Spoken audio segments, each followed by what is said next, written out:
A paz do Senhor Jesus Cristo ao teu coração. Esta videoaula tem por objetivo trazer esclarecimento, trazer uma clareza sobre o verdadeiro sentido da Páscoa. Vamos lá. O que é Páscoa? O que significa Páscoa? Onde surgiu? Introdução aqui nesta videoaula para você que talvez aí não tenha clareza, não compreenda. Você vai passar a partir de agora a saber o que significa Páscoa. Dentro da Bíblia Sagrada, no capítulo de número 5, nós encontramos Deus determinando a Moisés e Arão que comparecessem diante do rei Faraó e dissessem a ele: deixai ir o meu povo para que me faça culto, sacrifício, louvor e adoração no deserto.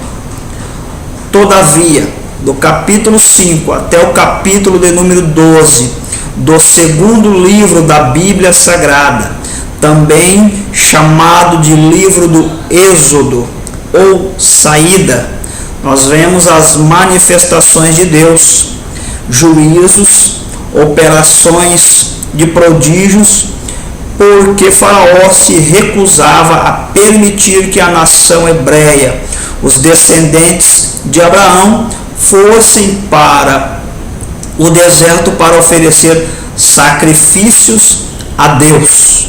E no capítulo de número 12, Deus dá uma ordem a Moisés, dizendo que era para ele chamar a nação hebraica e, conforme as suas famílias, se separar um cordeiro ou um cabrito sem mancha, sem mácula, de 1 ano de idade, perfeito, e que por alguns dias ficasse sob a guarda ou sob a tutela de cada família. E Deus iria, no dia determinado, à meia-noite, passar pelo Egito. O povo hebreu deveria sacrificar o cordeiro e, com aquele sangue do cordeiro, passar nas ombreiras das portas. E aonde o sangue estivesse posto, o anjo da morte não visitaria aquela casa.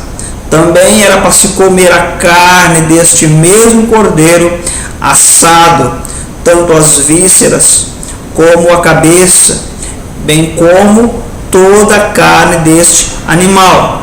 À meia-noite o anjo passa pelo Egito, e aonde o sangue não estava nas ombreiras das portas, todo o primogênito foi morto pelas mãos do anjo, ordenado por Deus. Também era para se comer com pães asmos, pães sem fermentos. Era como se fosse uma massa simples de pizza, para você entender hoje. E ervas amargas, simbolizando o tempo de escravidão, a dureza, as angústias do povo neste período. Deus retira o seu povo no Êxodo. Isto é a Páscoa dos judeus. Isto é uma comemoração que deveria ser lembrada de ano em ano na nação de Israel. Esta mesma nação, que todo período, em todo tempo, eles então se lembravam e festejavam a Páscoa. Haja visto que no período do cristianismo, após, aleluias, a era de Cristo, ou seja, após o evento de Jesus Cristo na cruz do Calvário, nós, como igreja do nosso Senhor e Salvador Jesus, vemos a Páscoa como relata o próprio Jesus em Marcos capítulo 14, verso 12 a seguir, e em Lucas capítulo 22 e versículo 7 a seguir, as instruções do Senhor na última Páscoa, antes de ser entregue aos malfeitores por intermédio de um beijo de um dos seus discípulos, o discípulo chamado Judas. Interessante que nós vemos o Senhor pegando um pão, distribuindo aos discípulos que outrora, um pouco mais à frente, também seriam chamados de apóstolos. Então, Jesus diz: este é o meu corpo que é ofertado em sacrifício, dilacerado. E Jesus pegando também um vinho, pegando ali o suco de uva, distribui aos discípulos e diz: este é o meu sangue, o sangue da nova e eterna aliança. Quando eu vejo o Senhor trazendo aqui esta explicação, ele logo está dizendo que no período em que Moisés, com as mãos de Deus, retira o povo do Egito, ele está dizendo que ele é o Cordeiro Imaculado, que através do seu sacrifício vicário, substitutivo na cruz do Calvário, o ser humano, todo ser humano, não só a nação descendente de Abraão, mas todo homem e mulher sobre esta terra, crendo por este sacrifício, deixa a posição de criatura, a posição de um juízo iminente de Deus sobre a sua vida, a posição de condenação eterna ao fogo e enxofre, que é a segunda morte, para uma promessa de ser chamado filho do Deus Altíssimo, nação sacerdotal, para ser chamado para o exercício das boas obras, para o louvor e para a adoração ao nome do Deus Todo-Poderoso.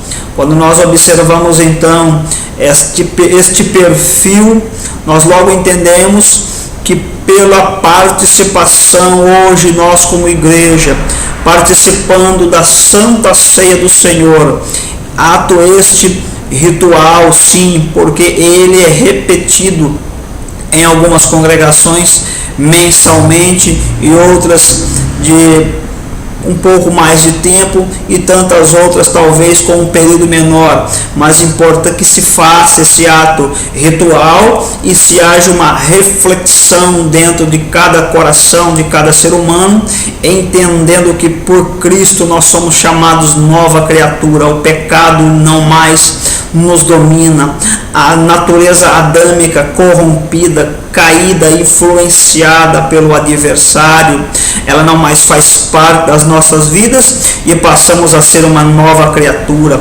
filhos do Deus vivo, dependentes do Espírito Santo, confiança plena que por Jesus Cristo nós alcançamos o coração do Deus Pai, do Deus Todo-Poderoso, na convicção de que Jesus Cristo cuida das nossas vidas, o onipotente, o onisciente, o onipresente, o primogênito entre os mortos, o unigênito, aleluia, o unigênito do Pai. Então nós observamos que a Páscoa para os cristãos significa o nascimento, o novo nascimento na pessoa bendita de Jesus Cristo pelos olhos da fé. A Páscoa para o mundo é tido como chocolates, ovos de Páscoa, coelhinhos da Páscoa, etc. Confraternizações à base de muitas das vezes cachaça, à base muitas das vezes de satisfações dos desejos da própria carne, à base muitas das vezes de uma vida promíscua, adúltera, uma vida de prostituição e de idolatria às verdades da palavra de Deus. Se na tua vida, se na tua casa você entendia Páscoa como chocolates e como coelhinhos da Páscoa, cuidado, porque havia na antiguidade uma deusa tida pelos antigos chamada deusa Ostera.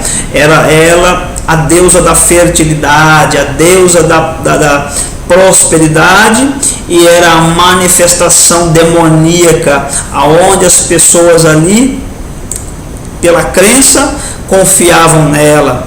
Mas nós devemos, pelos olhos da fé, entender que o Senhor Jesus é o Cordeiro Pascal, que ele sim foi morto, aleluias, foi levado à cruz do Calvário, ressuscitado ao terceiro dia, e que nós devemos, pelos olhos da fé, acreditar que ele hoje está à destra do Deus de Israel, intercedendo por mim e intercedendo por você. Confie na palavra, tenha uma vida de conduta irrepreensível, santa, porque ervas amargas apontam para, aleluia, as consequências de uma vida de qualquer forma, de qualquer maneira, de uma vida que não tenha conduta santa, né?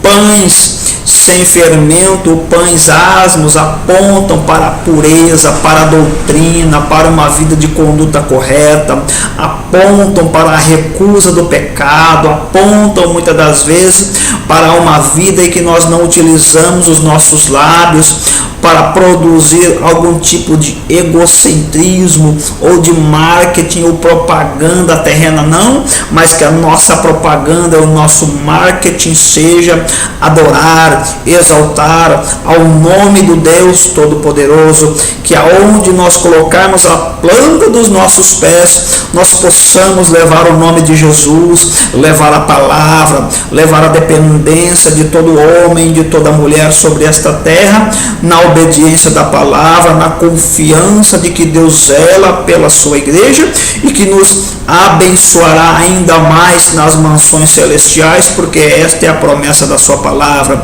que Cristo iria para o céu e iria nos recolher, tomar as nossas vidas para si e nos abençoar na eternidade.